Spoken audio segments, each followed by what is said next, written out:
నమస్కారం ETV news కు స్వాగతం ముఖ్యాంశాలు కాళేశ్వరం కక్ష సాధింపులపై కేటీఆర్ రేవంత్ మాటల యుద్ధం ప్రతీకారేచ్చే ఉంటే కేసీఆర్ కుటుంబం జైల్లో ఉండేదన్న ముఖ్యమంత్రి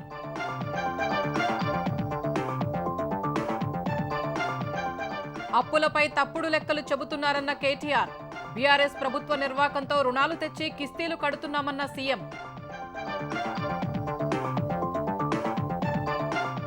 డీలిమిటేషన్ కు వ్యతిరేకంగా తెలంగాణ అసెంబ్లీ తీర్మానం దక్షిణాదికి పరిమితులు విధించడమే బీజేపీ లక్ష్యమని రేవంత్ విమర్శ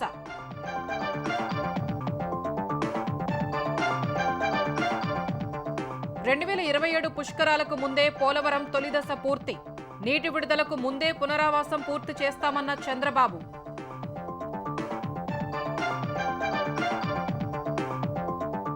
P4 విధానంలో పేద ముస్లింలకు ఆర్థికంగా లబ్ధి ప్రభుత్వ ఇఫ్తార్ విందులో చంద్రబాబు ఉద్ఘాటన మైనారిటీ బడ్జెట్ పెంచామని వెల్లడి వైసీపీ నేత వల్లభనేని వంశీకి సిఐడి కోర్టులో చుక్కెదురు గన్నవరం టీడీపీ కార్యాలయంపై దాడి కేసులో బెయిల్ నిరాకరణ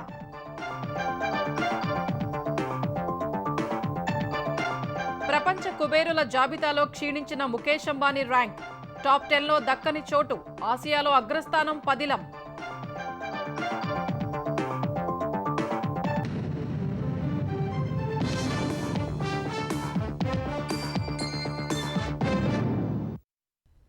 కక్ష సాధించాలనుకుంటే బీఆర్ఎస్ నేతలంతా చెంచల్గూడ జైల్లో ఉండేవారని సీఎం రేవంత్ రెడ్డి స్పష్టం చేశారు తనపై తప్పుడు కేసులు పెట్టినా ప్రజలు అధికారం ఇచ్చింది కక్ష సాధింపు కోసం కాదనే విజ్ఞత ప్రదర్శిస్తున్నట్లు తెలిపారు బీఆర్ఎస్ నేతల ఫామ్ హౌజ్ల కోసమే ప్రాజెక్టులు కట్టారన్న సీఎం విచారణకు సిద్ధమైతే నిజ నిర్ధారణ కమిటీ వేద్దామని సవాల్ విసిరారు తెలంగాణ అసెంబ్లీలో ద్రవ్య వినిమయ బిల్లుపై చర్చ సందర్భంగా బీఆర్ఎస్ కార్యనిర్వాహక అధ్యక్షుడు కేటీఆర్ కు ముఖ్యమంత్రి రేవంత్ రెడ్డికి మధ్య మాటల యుద్ధం జరిగింది కూలేశ్వరం అంటూ ఆ ప్రాజెక్టుల ద్వారా హైదరాబాద్ కు నీళ్లు తేవడానికి సిద్ధమయ్యారని కేటీఆర్ వ్యాఖ్యానించగా కొండపోచమ్మ రంగనాయక సాగర్ల నుంచి ఫామ్ హౌస్లకు నీళ్లు తీసుకెళ్లారని రేవంత్ రెడ్డి ఆరోపించారు మాట్లాడితే కూలేశ్వరం అధ్యక్ష మీరు మంత్రులు మీరు అట్లా అనాలోచితంగా కూలేశ్వరం అని మాట్లాడితే అది మన రాష్ట్రానికి నష్టం అది కాళేశ్వరం కూలిపోయిందంటారు అధ్యక్ష దిక్కు ఇదే ముఖ్యమంత్రి గారు మళ్ళా కొండపోచమ్మ సాగర్ నుంచి మల్లన్న సాగర్ నుంచి హైదరాబాద్ నీళ్లు తెస్తా అంటారు అందుకే అంటున్నా అధ్యక్ష అపరిచితుడు కాళేశ్వరం కూలిపోతే కొండపోచమ్మ సాగర్ ఎక్కడిది మల్లన్న సాగర్ ఎక్కడిది గంధమల్ ఎక్కడిది బస్వాపూర్ ఎక్కడిది అబద్ధాలే మాట్లాడి అబద్ధాలతో బతకాలన్న ఆలోచన ఇంకెంతకాలం చేస్తారో నాకు తెలియదు శ్రీపాద ఎల్లంపల్లి లేకపోతే శ్రీరామ్ సాగర్ తాతల కాలంలో కట్టిన కాంగ్రెస్ ప్రాజెక్టులు నువ్వు కట్టినవి లేకపోయినా కూడా నువ్వు కూలిపోయినా కూడా ప్రాజెక్టులకు నీళ్లు ఇవ్వడానికి ఉంది మీరు ప్రాజెక్టులు కట్టిందే మీ ఫామ్ హౌస్ల కోసం ఈ రోజు మీరు సిద్ధంగా ఉన్నారా విచారణకు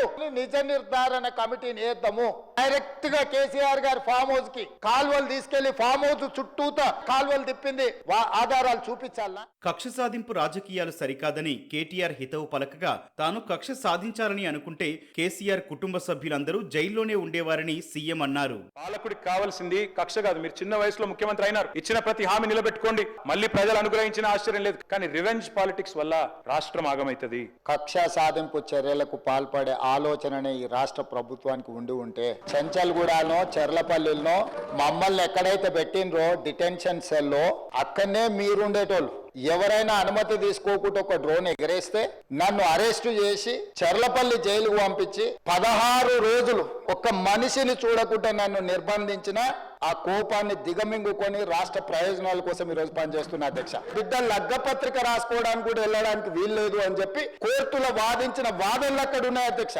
కోర్టు నాకు కండిషనల్ బెయిల్ ఇచ్చింది అధ్యక్ష చెర్లపల్లి జైలు నుంచి ఎన్కన్వెన్షన్ ఫంక్షన్ హాల్కి పోయి నా బిడ్డ లగ్గపత్రిక రాసుకొని అక్కడ నుంచి సీదా మళ్ళీ చెర్లపల్లి జైలుకు పోయిన అధ్యక్ష రాజకీయ కక్ష సాధింపు మీద నాదా అప్పులపై తప్పులు చెబుతున్నారని తెలంగాణ దివాలా తీసిన రాష్ట్రం కాదని కేటీఆర్ చెప్పగా బీఆర్ఎస్ సర్కారు చేసిన అప్పులు తీర్చడానికే కొత్త అప్పులు సరిపోతున్నాయని రేవంత్ రెడ్డి గణాంకాలతో వివరించారు అప్పుల మీద మీరు చెప్తున్న అసత్యాలు ఏవైతున్నాయో దయచేసి ఇది మంచిది కాదు 10 ఏళ్లలో చేసిన అప్పు సంవత్సరానికి 41,000 కోట్లు మాత్రమే మీరు ఒక్క సంవత్సరంలోనే చేసిన అప్పు 1,58,000 కోట్లు ప్రతి నెల వడ్డీలు కడుతున్నది 1,662 కోట్లు రెండు కలిపితే అసలుకు వడ్డీకి రెండు కలిపితే మొత్తం అయ్యేది 2755 కోట్లు. ప్రభుత్వంలో ఉన్న ప్రతి ఒక్కరు 6500 కడుతున్నాం, 7000 కడుతున్నాం, అప్పులు కట్టంగా ఏం మిగులుతలేదు. ఇది కరెక్టే అధ్యక్ష? కేవలం 90,161 కోట్ల రూపాయల అప్పుతోని వాళ్ళకి రాష్ట్రాన్ని అప్పచెప్పినాం అధ్యక్ష. 10 సంవత్సరాలలో వాళ్ళు చేసింది కూడా చెప్తా అధ్యక్ష. FRBM అప్పులు 3,87,173 కోట్ల అధ్యక్ష. గవర్నమెంట్ గ్యారంటీడ్ లోన్స్ 1,27,209 కోట్ల అధ్యక్ష. థర్డ్ కేటగిరీ కింద తెచ్చుకున్న లోన్లు 95,461 కోటి అధ్యక్ష. 4 non guarantee loans which are paid by corporations 59,414 కోట్ల అధ్యక్ష. ఈ 4 కేటగిరీల కింద 6,69,257 కోట్లు ఇది నికరంగా అప్పులు. మాకు అప్పులను ఇచ్చిపోయినారు అధ్యక్ష 40,154 కోట్ల అధ్యక్ష. Other pending bills DISCOM energy dues, Singareni power dues, SC and ST sub plan backlog payments 1,09,740 కోట్ల అధ్యక్ష. కల్వకుంట్ల చంద్రశేఖరరావు గారు రాష్ట్ర ప్రభుత్వాన్ని మాకు అప్పచెప్పినప్పుడు 8,19,151 కోటి అధ్యక్ష. 15 నెలల్లో తెలంగాణ రాష్ట్ర ప్రభుత్వం చేసిన అప్పు 1,58,041 కోటి అయితే మేము వాళ్ళు చేసిన అప్పులకు మేము కట్టింది 1,53,559 కోట్ల అధ్యక్ష. పెద్ద ఆయన కుర్చీ కోసం పోటీ పడవద్దని, ఆయన్ని 4 కాలాలు బతకనియాలని బీఆర్ఎస్ నేతలకు రేవంత్ రెడ్డి సూచించారు. అవయవ మార్పిడి శస్త్రచికిత్సలు వీలైనంత త్వరగా నిర్వహించేందుకు వీలుగా కొత్త బిల్లును తెలంగాణ శాసనసభ ఏకగ్రీవంగా ఆమోదించింది. ప్రస్తుతం ఉన్న ఆర్గాన్ డొనేషన్ చట్టం స్థానంలో కేంద్ర ప్రభుత్వం తీసుకొచ్చిన చట్టాన్ని తెలంగాణలో అమలు చేసేందుకు పెట్టిన బిల్లుకు పార్టీలకు అతీతంగా సభ్యులు మద్దతు తెలిపారు. అవయవ దాన ప్రక్రియలో మరింత పారదర్శకత తేవడం సహా కిడ్నీ రాకెట్ లాంటి ముఠాలకు కఠిన శిక్షలు, జరిమానాలు విధించేలా రూపొందించిన బిల్లును తెలంగాణ వైద్యారోగ్య శాఖ మంత్రి దామోదర రాజనరసింహ సభలో ప్రవేశపెట్టారు. కొత్త చట్టం ప్రకారం అవయవాలతో పాటు చర్మం, రక్తనాళాలు, గుండె నాళాలు వంటి వాటిని సైతం మార్చవచ్చు. సూపర్ స్పెషాలిటీ వైద్యులు అందుబాటులో లేకున్నా బ్రెయిన్ డెడ్ గా ప్రకటించేందుకు కొత్త చట్టం వీలు కల్పిస్తుందని మంత్రి దామోదర రాజనరసింహ చెప్పారు. బిల్లుకు సభ్యులంతా మద్దతు తెలిపారు. జీవన్ మృతులకు అధికారిక లాంఛనాలతో అంత్యక్రియలు చేయాలని హరీష్ రావు సూచించారు. అవయవ దానానికి సిద్ధమన్న కేటీఆర్ ప్రజలకు ఆదర్శంగా నిలిచేందుకు ప్రజాప్రతినిధులు ముందుకు రావాలని కోరారు. దక్షిణాది రాష్ట్రాలను లిమిట్లో పెట్టడానికే కేంద్రంలోని బీజేపీ సర్కారు డీలిమిటేషన్ చేయాలని చూస్తోందని సీఎం రేవంత్ రెడ్డి ఆరోపించారు. డీలిమిటేషన్కు వ్యతిరేకంగా అసెంబ్లీలో సీఎం తీర్మానాన్ని ప్రవేశపెట్టారు. డీలిమిటేషన్పై రాష్ట్రాల అభిప్రాయాన్ని తీసుకోకపోవడాన్ని సభ తీవ్రంగా ఖండిస్తోందన్నారు. ప్రస్తుతం ఉన్న లోక్సభ నియోజకవర్గాలను కొనసాగించాలన్నారు. రాష్ట్రంలోని అసెంబ్లీ నియోజకవర్గాలను 153కు పెంచాలని కేంద్రాన్ని డిమాండ్ చేశారు. జనాభా ఆధారంగా చేసే డీలిమిటేషన్ను వాజ్పేయి కూడా వ్యతిరేకించారని గుర్తు చేశారు. దక్షిణాది రాష్ట్రాలకు లోక్సభలో 24% ప్రాతినిధ్యం ఉందని, డీలిమిటేషన్ జరిగితే 19%కి పడిపోతుందన్నారు. ఏపీ, తెలంగాణలో అసెంబ్లీ సీట్లు పెంచాలని విభజన చట్టంలో ఉంటే ఇప్పటివరకు పెంచలేదని ఆక్షేపించారు. రాజకీయ ప్రయోజనం లేనందునే అసెంబ్లీ సీట్లు పెంచలేదన్నారు. 24% ప్రాతినిధ్యం ఉన్న దక్షిణాది రాష్ట్రాలు కేంద్రానికి 36% పన్నులు కడుతున్నాయని చెప్పారు. కేంద్రం నుంచి దక్షిణాది రాష్ట్రాలకు చాలా తక్కువ వస్తున్నాయని, యూపీ, బీహార్, మధ్యప్రదేశ్కే ఎక్కువ వాటా వెళ్తోందన్నారు. డీలిమిటేషన్కు వ్యతిరేకంగా సీఎం పెట్టిన తీర్మానానికి సభ ఆమోదం తెలిపింది. జమ్మూ కాశ్మీర్లో సిక్కింలో నియోజకవర్గాల పునర్విభజన చేపట్టినరు. 2011 జనాభా ప్రాతిపదికన నియోజకవర్గాల పునర్విభజన చేపట్టినరు అధ్యక్ష. మరి ఈ రోజు మేము ఆందోళన చెందడానికి, శాసనసభలో తీర్మానం ప్రవేశపెట్టడానికి కేంద్ర ప్రభుత్వం అవలంబిస్తున్న ద్వంద్వ విధానాలను ప్రజల దృష్టికి తీసుకువెళ్లడం కోసమే ఈ రోజు తీసుకున్నాము. రాజకీయంగా మన ప్రాతినిధ్యాన్ని వదులుకోవడానికి మనం సిద్ధంగా లేము అధ్యక్ష. 100% ఈ అంశానికి సంబంధించి విస్తృత స్థాయిలో చర్చ జరగాలి. మన ఓట్లతో సంబంధం లేకుండానే కేంద్రంలో ప్రభుత్వం ఏర్పడే పరిస్థితులు ఉన్నాయి. ఆ పరిస్థితిని కల్పించుకోవడానికి కేంద్రంలో అధికారంలో ఉన్న రాజకీయ పార్టీ ప్రణాళికబద్ధంగా దక్షిణాది రాష్ట్రాల మీద దాడి జరుగుతున్నది అధ్యక్ష. డీలిమిటేషన్పై చర్చకు అవకాశం ఇవ్వలేదని బీజేపీ తెలంగాణ ఎమ్మెల్యేలు ఆరోపించారు. బీజేపీకి దేశంలోని అన్ని ప్రాంతాలు సమానమేనని, డీలిమిటేషన్ వల్ల ఏదో నష్టం జరగబోతోందనే ప్రచారం చేస్తున్నారని బీజేఎల్పీ ఉపనేత పాయల్ శంకర్ అన్నారు. జనాభా లెక్కలు పూర్తి చేసిన తర్వాతే డీలిమిటేషన్పై నిర్ణయమని కేంద్రం చెప్తూనే ఉందన్నారు. అయినా దక్షిణాది రాష్ట్రాలకు అన్యాయం జరగబోతున్నట్లు తమిళనాడు సీఎం స్టాలిన్ ప్రచారం చేస్తున్నారని, దానికి కాంగ్రెస్, బీఆర్ఎస్ వంతపాడుతున్నాయని ఆక్షేపించారు. లంబాడా భాషను రాజ్యాంగంలోని 8వ షెడ్యూల్లో చేరుస్తూ రాజ్యాంగ సవరణ చేయాలని కోరుతూ తెలంగాణ అసెంబ్లీ తీర్మానం చేసింది. గోర్బోలీ భాషకు గుర్తింపు దక్కాలంటే రాజ్యాంగంలోని 8వ షెడ్యూల్లో చేర్చాలని కోరుతూ పర్యాటక శాఖ మంత్రి జూపాలి కృష్ణారావు తీర్మానాన్ని ప్రవేశపెట్టారు. దేశంలో లంబాడాలు, బంజారులు మాట్లాడే గోర్బోలీ భాష దేశంలో 11కు పైగా రాష్ట్రాల్లో మాట్లాడుతున్నందున పురాతన గుర్తింపు ఇవ్వాలని ఆయన కేంద్రానికి విజ్ఞప్తి చేశారు. గోర్బోలీ భాషకు రాజ్యాంగ గుర్తింపు దక్కితే అనేక ప్రయోజనాలు ఉంటాయన్నారు. సాంకేతిక కారణాలు ఎదురైతే తప్ప పోలవరం ప్రాజెక్టు ఫేజ్ 1 2027 పుష్కరాలకు ముందే పూర్తి చేస్తామని ముఖ్యమంత్రి చంద్రబాబు ప్రకటించారు. ప్రాజెక్టు నిర్వాసితులకు పునరావాసం కల్పించిన తర్వాతే నీళ్లు విడుదల చేస్తామని స్పష్టం చేశారు. ఒక్కసారి ఓటు వేసిన పాపానికి రాష్ట్ర జీవనాడి దెబ్బతిందని ఆవేదన వ్యక్తం చేసిన సీఎం అదనపు భారం కూడా పడిందని వివరించారు. పోలవరం ప్రాజెక్టును ముఖ్యమంత్రి చంద్రబాబు సందర్శించారు. తొలుత ఏరియల్ సర్వే ద్వారా ప్రాజెక్టు ప్రాంతాన్ని పరిశీలించిన ఆయన హెలీప్యాడ్ వద్ద నిర్వాసితులతో సమావేశమై వారి సాధక బాధకాలను తెలుసుకున్నారు. గత 5 ఏళ్లలో వైసీపీ ప్రభుత్వం పోలవరం ప్రాజెక్టు కోసం ఒక్క రూపాయి కూడా ఖర్చు పెట్టలేదన్న చంద్రబాబు ప్రాజెక్టు నిధులను పక్కదారి పట్టించారని ఆరోపించారు. నిర్వాసితుల్లో కొందరి పేర్లు తొలగించారని బాధితులు చెబుతున్నారన్న చంద్రబాబు విచారణ జరిపించి చర్యలు తీసుకుంటామని భరోసా ఇచ్చారు. నిర్వాసితులకు పునరావాసం కల్పించిన తర్వాతే పోలవరం ప్రాజెక్టు నుంచి నీరు విడుదల చేస్తామని చెప్పారు. నిన్నటి వరకు 5 సంవత్సరాలు బాధితుల్ని పట్టించుకున్న సందర్భమే లేదు. ప్రాజెక్టు డబ్బులు ఖర్చు పెట్టలేదు. వచ్చిన డబ్బులు డైవర్ట్ చేశారు. దానివల్ల మీరు చూస్తే ఈరోజు పునరావాస కార్యక్రమాలన్నీ మళ్ళీ కొత్తగా టెండర్లు పిలిచాం. మళ్ళీ అదనంగా 500 కోట్ల రూపాయలు ఖర్చు అయింది. అంటే ప్రాజెక్టు వల్ల సకాలంలో పూర్తి అయి ఉంటే మీరు కూడా జీవితాల్లో సెటిల్ అయ్యేవారు. ఈ నీళ్లు కానుంటే వ్యవసాయం బాగా జరిగేది, అదనపు ఆయకట్టు వచ్చేది, ఆదాయం పెరిగేది. 2027కి పునరావాసం పూర్తి చేయాలని ఒక సంకల్పంతో ముందుకు పోతున్నాం. కానీ వీలైతే మీ అందరికీ పునరావాసం ఇచ్చి తర్వాత ప్రాజెక్ట్ నీళ్లు వదిలిపెడతామని చెప్పి కూడా నేను మీకు తెలియజేస్తున్నా. తర్వాత పోలవరం ప్రాజెక్టును ముఖ్యమంత్రి పరిశీలించారు. ECRF dam gap 1, coffer dam, diaphragm wall నిర్మాణ పనులపై ఆరా తీశారు. తర్వాత ఇంజనీర్లు, అధికారులతో సమీక్ష నిర్వహించారు. ప్రాజెక్టు తనకు 1 సెంటీమీటర్ అన్న చంద్రబాబు సకాలంలో పూర్తి కాకపోవడంతో అందరికంటే ఎక్కువ తానే దుఃఖిస్తున్నట్లు వివరించారు. పోలవరం ద్వారా 7.5 లక్షల ఎకరాలకు సాగునీరు, 23 లక్షల మందికి తాగునీరు, 23 టీఎంసీల నీరు పరిశ్రమల అవసరాలకు వాడుకోవచ్చన్నారు. హైదరాబాద్ ఐఐటి నిపుణులు చెప్పే వరకు డయాఫ్రమ్ వాల్ దెబ్బతిన్నట్టు కూడా వైసీపీ ప్రభుత్వానికి తెలియలేదని సీఎం ధ్వజమెత్తారు. గత 5 ఏళ్లలో ప్రాజెక్టును పూర్తిగా ధ్వంసం చేశారన్న ఆయన మళ్లీ పనులు గాడిలో పెట్టామన్నారు. ఒకసారి ఓట్లేసిన దానికి రాష్ట్రానికి జీవనాడి దెబ్బతినే పరిస్థితికి వచ్చింది.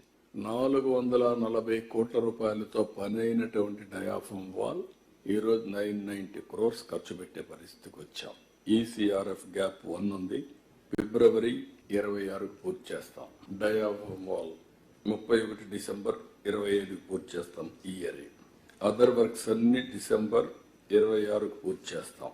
ECRF gap 2 main dam 2027 December పెట్టారు. జూలైలో గోదావరి పుష్కరాలు వస్తాయి. పుష్కరాల సమయానికి ఈ ప్రాజెక్టు పూర్తయితే చాలా ఉపయోగపడుతుంది. మరికొంత భూసేకరణ జరగాల్సిన అవసరం ఉందన్న సీఎం ఇప్పటికే 14,000 పైచిలకు ప్రాజెక్టు నిర్వాసితులను తరలించామని తెలిపారు. 2వ దశ 45.72 మీటర్ల ఎత్తు వరకు నిర్వాసితులను కూడా గుర్తించే ప్రక్రియను పారదర్శకంగా చేపట్టాలని ఆదేశాలిచ్చినట్లు చెప్పారు. నిర్వాసితుల జీవన ప్రమాణాలు పెంచేందుకు కమిటీ వేస్తామన్నారు. 100కు 100% పేదల్ని పైకి తీసుకొచ్చేందుకే P4 కార్యక్రమాన్ని ఈ నెల 30న చేపడుతున్నట్లు సీఎం చంద్రబాబు తెలిపారు. ప్రభుత్వ, ప్రైవేటు భాగస్వామ్యంతో ప్రతి పేదవాడిని పైకి తీసుకొచ్చే కార్యక్రమమై P4 అని వివరించారు. విజయవాడలోని ఏ కన్వెన్షన్లో రాష్ట్ర ప్రభుత్వం తరపున ఏర్పాటు చేసిన ఇఫ్తార్ విందులో సీఎం పాల్గొన్నారు. మత సామరస్యాన్ని కాపాడుతూ ముస్లిం మైనారిటీల్ని అన్ని విధాలా పైకి తీసుకొస్తామని చెప్పారు. ఉమ్మడి ఏపీలోనైనా నవ్యాంధ్రలోనైనా ముస్లింలకు న్యాయం చేసింది టీడీపీ అని గుర్తు చేశారు. ఉర్దూను 2వ భాషగా గుర్తించడంతో పాటు వక్ఫ్ బోర్డు ఆస్తుల్ని కాపాడుతూ వచ్చామన్నారు.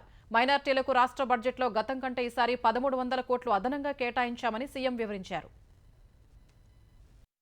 జీవో నెంబర్ 43 తీసుకొచ్చి వక్ఫ్ బోర్డుని కాంట్రవర్సీలో పడేసే పరిస్థితికి వచ్చారు. దానివల్ల అసలు వక్ఫ్ బోర్డే పనిచేయకుండా ఉండే పరిస్థితి వస్తే ఈ ప్రభుత్వం వచ్చిన తర్వాత ఆ జీవోను రద్దు చేసి మళ్ళీ అందరితో వక్ఫ్ బోర్డు కాన్స్టిట్యూట్ చేశాం. పేదవాళ్లతో నేను ఉండాలనేది నా జీవిత ఆశయంగా ఎంపిక చేసుకున్న జీరో పావర్టీ P4 అన్నాను. 100% పేదరికం నుంచి పేదవాళ్ళని పైకి తెచ్చే కార్యక్రమానికి శ్రీకారం చుడతాను.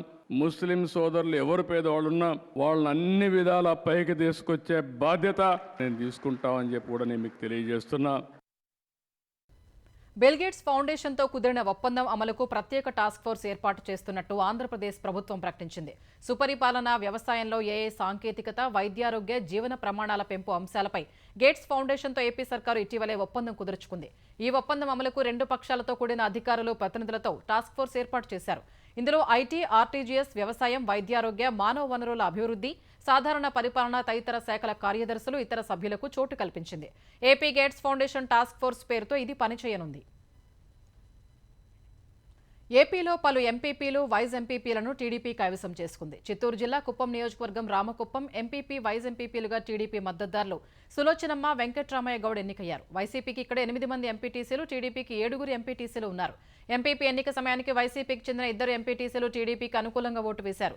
పల్నాడు జిల్లా అచ్చంపేట ఎంపీపీ టీడీపీ కైవసం చేసుకుంది. ఎంపీపీగా మాదిపాడు ఎంపీటీసీ భూక్యా స్వర్ణమ్మబాయి ఎన్నికయ్యారు. గుంటూరు జిల్లా దుగ్గిరాల ఎంపీపీ పదవిని కూటమి దక్కించుకుంది. ఎంపీపీ ఎన్నికకు వైసీపీ దూరంగా ఉండడంతో టీడీపీ తరపున ఎంపీటీసీగా గెలిచిన జమీన్ ఎంపీపీగా ఎన్నికయ్యారు. అనంతపురం జిల్లా కంబదూరు ఎంపీపీగా కురబ లక్ష్మీదేవి ఎన్నికయ్యారు. నరసరావుపేట మండల వైస్ ఎంపీపీ, పల్నాడు జిల్లా కారంపూడి వైస్ ఎంపీపీ, నెల్లూరు జిల్లా దగదర్తి మండల ఉపాధ్యక్ష ఎన్నికలు కోరం లేక రేపటికి వాయిదా పడ్డాయి. అటు కడప జడ్పీ చైర్మన్గా బ్రహ్మంగారిమఠం వైసీపీ జడ్పీటీసీ రామగోవిందరెడ్డి ఏకగ్రీవంగా ఎన్నికయ్యారు. గన్నవరం మాజీ ఎమ్మెల్యే వైసీపీ నేత వల్లభనేని వంశీకి విజయవాడ సిఐడి కోర్టులో చుక్కెదురైంది. గన్నవరం టీడీపీ కార్యాలయంపై దాడి కేసులో అరెస్టై రిమాండ్లో ఉన్న వంశీ దాఖలు చేసిన బెయిల్ పిటిషన్ను సిఐడి కోర్టు కొట్టివేసింది. వంశీ దాఖలు చేసిన బెయిల్ పిటిషన్పై ఇవాళ విచారణ జరగ్గా ఇరువైపులా న్యాయవాదులు వాదనలు వినిపించారు. ఇరువురి వాదనలు విన్న న్యాయస్థానం పిటిషన్ను కొట్టివేస్తూ ఉత్తర్వులు జారీ చేసింది. ఇదే కేసులో అరెస్టై రిమాండ్లో ఉన్న మరో 4 నిందితుల బెయిల్ పిటిషన్లు కూడా సిఐడి కోర్టు కొట్టివేసింది. 2 రోజుల్లో రాజీనామా చేస్తానంటూ తిరువూరు ఎమ్మెల్యే కొలికిపూడి శ్రీనివాసరావు చేసిన వ్యాఖ్యలు చర్చనీయాంశమయ్యాయి. సొంత పార్టీకి చెందిన తిరువూరు ఏఎంసీ మాజీ చైర్మన్ ఆలవాల రమేష్ రెడ్డిపై చర్యలు తీసుకోకుంటే పదవిని వదులుకుంటానన్నారు. తిరువూరు నియోజకవర్గానికి చెందిన గిరిజన మహిళ రమేష్ రెడ్డిపై ఆరోపణలు చేశారు. ఈ ఆరోపణల్ని టీడీపీ అధిష్టానం దృష్టికి తీసుకెళ్లారని కొలికిపూడి శ్రీనివాస్ తెలిపారు. అయినా బాధితులకు న్యాయం జరగకపోతే ఎమ్మెల్యేగా తానెందుకని కొలికిపూడి అన్నారు. ఇదే రమేష్ రెడ్డి తండాల్లో ఒక్క మరుగుదొడ్డి కూడా కట్టించకుండా 320 మరుగుదొడ్లు కట్టించినట్టు బిల్స్ తీసుకున్నాడు. రమేష్ రెడ్డి చేసిన అవినీతికి ఒక ప్రభుత్వ అధికారి బయలయ్యాడు. సొంత పార్టీ నాయకుడు కాబట్టి పార్టీ ఇంట్రెస్ట్ దృష్టిలో పెట్టుకొని చాలా విషయాలు మాట్లాడలేదు. రాష్ట్రంలో, దేశంలో ఎక్కడ జరిగినా నేను స్పందిస్తా. అలాంటిది నా నియోజకవర్గంలో జరిగిన తర్వాత నేను స్పందించకపోతే, బాధితులకి న్యాయం జరగకపోతే నేను ఎమ్మెల్యేగా ఎందుకు ఉండాలి? తక్కువ ఖర్చుతో ఎక్కువ ఆయకట్టుకు సాగునీరు ఇచ్చే విధంగా పనిచేస్తున్నామని తెలంగాణ నీటిపారుదల శాఖ మంత్రి ఉత్తమ్ కుమార్ రెడ్డి తెలిపారు. హన్మకొండ జిల్లా దేవన్నపేట వద్ద దేవాదుల పంపులను మంత్రులు ఉత్తమ్ కుమార్ రెడ్డి, పొంగులేటి శ్రీనివాసరెడ్డి ప్రారంభించారు. రాష్ట్రంలో అన్ని పెండింగ్ ప్రాజెక్టులు పూర్తి చేస్తామని మంత్రి ఉత్తమ్ తెలిపారు. బీఆర్ఎస్ ప్రభుత్వం దేవాదుల్ని నిర్లక్ష్యం చేసిందని విమర్శించారు. దేవాదుల ప్రాజెక్టు మరి వచ్చే సంవత్సరం డిసెంబర్ లోగా అన్ని ఫేజులు, అన్ని లింక్స్, అన్ని పంపులు, అన్ని మోటార్లు, అన్ని విధాలుగా డిజైన్డ్ యాక్టికి వచ్చే విధంగా ప్రాజెక్టు పూర్తి చేస్తామని చెప్పి ఈ రోజు మాటిస్తున్నాం. ఒక పంపు ఆన్ చేసి మరి 600 క్యూసెక్స్ నీటి విడుదల చేయగలుగుతున్నాం. ఆ రెండో పంపు కూడా 15 రోజుల్లో ఆన్ చేస్తాం. అదే విధంగా రాజవరంలో కూడా ఏదైతే పంపింగ్ స్టేషన్ పూర్తి చేయాలో చేయించి పనులు చేయిస్తాం. అన్ని పెండింగ్ ప్రాజెక్టులు తక్కువ ఖర్చుతో ఎక్కువ ఆయకట్టు వచ్చే విధంగా మా ఇరిగేషన్ పాలసీ మేము ముందుకు పోతామని చెప్పి నేను మనవి చేస్తూ థ్యాంక్ యూ. గచ్చిబౌలి గ్రామంలోని 400 ఎకరాల ప్రభుత్వ భూమి వేలం ప్రక్రియను వెంటనే నిలిపివేయాలని బీజేపీ తెలంగాణ అధ్యక్షుడు కిషన్ రెడ్డి డిమాండ్ చేశారు. ఆర్థిక వనరుల సమీకరణ పేరిట గచ్చిబౌలిలోని 400 ఎకరాల ప్రభుత్వ భూమిని విక్రయించాలన్న ప్రతిపాదన వెనక్కి తీసుకోవాలని ముఖ్యమంత్రి రేవంత్ రెడ్డికి రాసిన లేఖలో కిషన్ రెడ్డి సూచించారు. ఈ ప్రతిపాదన ఆ భూమికి పక్కనే హైదరాబాద్ సెంట్రల్ యూనివర్సిటీలో చదువుతున్న విద్యార్థులు, పర్యావరణ ప్రేమికులకు ఆమోదయోగ్యం కాదని కిషన్ రెడ్డి స్పష్టం చేశారు. ఈ భూమిని పక్కనే జీవ వైవిధ్యానికి నెలవైన అనేక వృక్షాలు, జంతువులు, సరస్సులు ఉన్నట్టు తెలిపారు. ఇందులో 734 వృక్ష జాతులు, 220 పక్షి జాతులు ఉన్నాయని వివరించారు. జపాన్ పర్యటనలో ఉన్న జూనియర్ ఎన్టీఆర్కు అక్కడి ఓ అభిమాని నుంచి ఊహించని అనుభవం ఎదురైంది. దేవరా చిత్ర ప్రచారం కోసం జపాన్ వెళ్లిన ఎన్టీఆర్కు పలువురు మహిళా అభిమానులు ఎదురుపడి ఆటోగ్రాఫ్ తీసుకున్నారు. ఈ సమయంలో ఓ అభిమాని అన్నా అన్నా అంటూ తారక్ను పలకరించింది. RRR చూసిన తర్వాత తెలుగు భాష నేర్చుకున్నానని, ఒక పుస్తకం కూడా రాసినట్టు ఆ మహిళ చెప్పడం తనకు ఎంతో సంతోషం కలిగించిందని ఎన్టీఆర్ చెప్పారు. ఆ వీడియోను సామాజిక మాధ్యమం Xలో పోస్ట్ చేశారు. నేను RRR చూసిన తర్వాత తెలుగు నేర్చుకున్నాను. నేను మాతో మాసారాని నేను 2 సంవత్సరాల ముందు ఇది పుస్తకం రాసాను. Amazon sales number 2. Thank you for all of your inspiration. You are biggest inspiration. Wow! Oh my God! You're a bigger inspiration than all of us. Thank you so much. Thank you. 2000 visa అపాయింట్మెంట్లను రద్దు చేసినట్లు భారత్లోని America దౌత్య కార్యాలయం తెలిపింది. మోసపూరిత కార్యకలాపాలతో సంబంధం ఉన్న వారి అపాయింట్మెంట్లు రద్దు చేసినట్టు Xలో పోస్ట్ చేసింది. బాట్స్ ద్వారా కొందరు అపాయింట్మెంట్ షెడ్యూళ్లను బుక్ చేసుకున్నారని, అది తమ విధానాలకు విరుద్ధమని తెలిపింది. తమ షెడ్యూలింగ్ విధానాన్ని ప్రభావితం చేసే ఏజెంట్స్, ఫిక్సర్లను ఏమాత్రం సహించబోమని హెచ్చరించింది. వీసా అపాయింట్మెంట్లను రద్దు చేయడం సహా సంబంధిత ఖాతాలను సస్పెండ్ చేస్తున్నామని వెల్లడించింది. మోసాల నిర్మూలనకు తమ ప్రయత్నాలు కొనసాగుతాయని తెలిపింది. ఉత్తరప్రదేశ్ షాజహాన్పూర్లో దారుణం జరిగింది. పదునైన ఆయుధంతో 4 పిల్లల గొంతు కోసి చంపిన ఓ తండ్రి తర్వాత ఆత్మహత్య చేసుకున్నాడు. మృతుల్లో 3 బాలికలు, 5 ఏళ్ల బాలుడు ఉన్నట్టు పోలీసులు తెలిపారు. నిందితుడిని నిద్రలేపేందుకు అతడి తండ్రి వెళ్లగా ఈ దారుణం బయటపడింది. మన్పూర్ చచారి గ్రామానికి చెందిన రాజీవ్కి ఏడాది క్రితం రోడ్డు ప్రమాదంలో తలకు తీవ్ర గాయమైందని, అప్పటి నుంచి చికిత్స తీసుకుంటున్నట్టు పోలీసులు తెలిపారు. గాయం కారణంగా అతడు ఎప్పుడూ కోపంగా ఉండేవాడని, ఈ క్రమంలోనే దారుణానికి పాల్పడి ఉంటాడని పోలీసులు అనుమానిస్తున్నారు. ఈ ఘటనకు ముందు నిందితుడి భార్య తన పుట్టింటికి వెళ్లినట్లు చెప్పారు. ఆయుధాన్ని పదును చేసేందుకు నిందితుడు శాండ్ పేపర్ను ఉపయోగించాడని పోలీసులు తెలిపారు. ప్రపంచ కుబేరుల జాబితా టాప్ 10 నుంచి రిలయన్స్ ఇండస్ట్రీస్ అధినేత ముఖేష్ అంబానీ దిగువకు పడిపోయారు. హురూన్ గ్లోబల్ రిచ్ లిస్ట్ 2025 పేరుతో విడుదలైన ప్రపంచ కుబేరుల జాబితా టాప్ 10లో ముఖేష్ అంబానీకి చోటు దక్కలేదు. గతేడాది అప్పులు పెరిగి ₹1,00,000 కోట్ల సంపద క్షీణించినందున ఆయన టాప్ 10 దిగువకు పడిపోయారు. ఆసియాలో మాత్రం అత్యంత సంపన్నుడిగా ముఖేష్ అంబానీ కొనసాగుతున్నారు. మొత్తం ₹8.6 లక్షల కోట్ల సంపదతో ముఖేష్ భారత్లో అగ్రస్థానంలో ఉండగా, ₹8.4 లక్షల కోట్ల సంపదతో గౌతమ్ అదానీ కుటుంబం 2వ స్థానంలో ఉంది. తర్వాత 3.5 లక్షల కోట్లతో రోష్ని నాడార్ కుటుంబం 3, 2.5 లక్షల కోట్లతో దిలీప్ సంఘ్వి కుటుంబం 4, 2.2 లక్షల కోట్లతో అజీం ప్రేమ్జీ కుటుంబం 5వ స్థానంలో ఉన్నాయి. ప్రపంచ కుబేరుల జాబితాలో టెస్లా CEO ఎలన్ మస్క్ 36 లక్షల కోట్ల సంపదతో అగ్రస్థానం దక్కించుకుంటే, 22.8 లక్షల కోట్లతో అమెజాన్ అధిపతి జెఫ్ బెజోస్ 2వ స్థానంలో ఉన్నారు. 20.7 లక్షల కోట్లతో మెటా CEO జుకర్బర్గ్ 3వ స్థానంలో ఉన్నారు. గతేడాదితో పోలిస్తే ప్రపంచంలో బిలియనీర్ల సంఖ్య మరో 45 పెరిగి 284కు చేరినట్టు హురూన్ తెలిపింది. విదేశీ సంస్థాగత మదుపరుల పెట్టుబడులు కొనసాగుతున్న వేళ దేశీయ స్టాక్ మార్కెట్లు నష్టాల నుంచి కోలుకున్నాయి. Reliance Industries, L&T, Bajaj Finance వంటి సంస్థల వాటాల్ని మదుపరులు కొనుగోలు చేయటం మార్కెట్లకు కలిసి వచ్చింది. గత సెషన్లో 729 పాయింట్లు పతనమైన సెన్సెక్స్ నేడు 318 పాయింట్లు పెరిగింది. క్రితం ముగింపు కంటే 200 పాయింట్ల నష్టంతో ఈ ఉదయం 77,087 వద్ద BSE సూచి ప్రారంభమైంది. కాసేపటికే 77,082 పాయింట్ల కనిష్ట స్థాయిని నమోదు చేసింది. ఈ దశలో మదుపరులు కొనుగోళ్లకు దిగడంతో మార్కెట్ పుంజుకుంది. ఒక దశలో 77,747 పాయింట్ల గరిష్ట స్థాయిని నమోదు చేసింది. చివరకు 77,606 పాయింట్ల వద్ద స్థిరపడింది. జాతీయ స్టాక్ ఎక్స్చేంజ్ సూచీ నిఫ్టీ 105 పాయింట్లు పెరిగి 23,592 వద్ద ముగిసింది.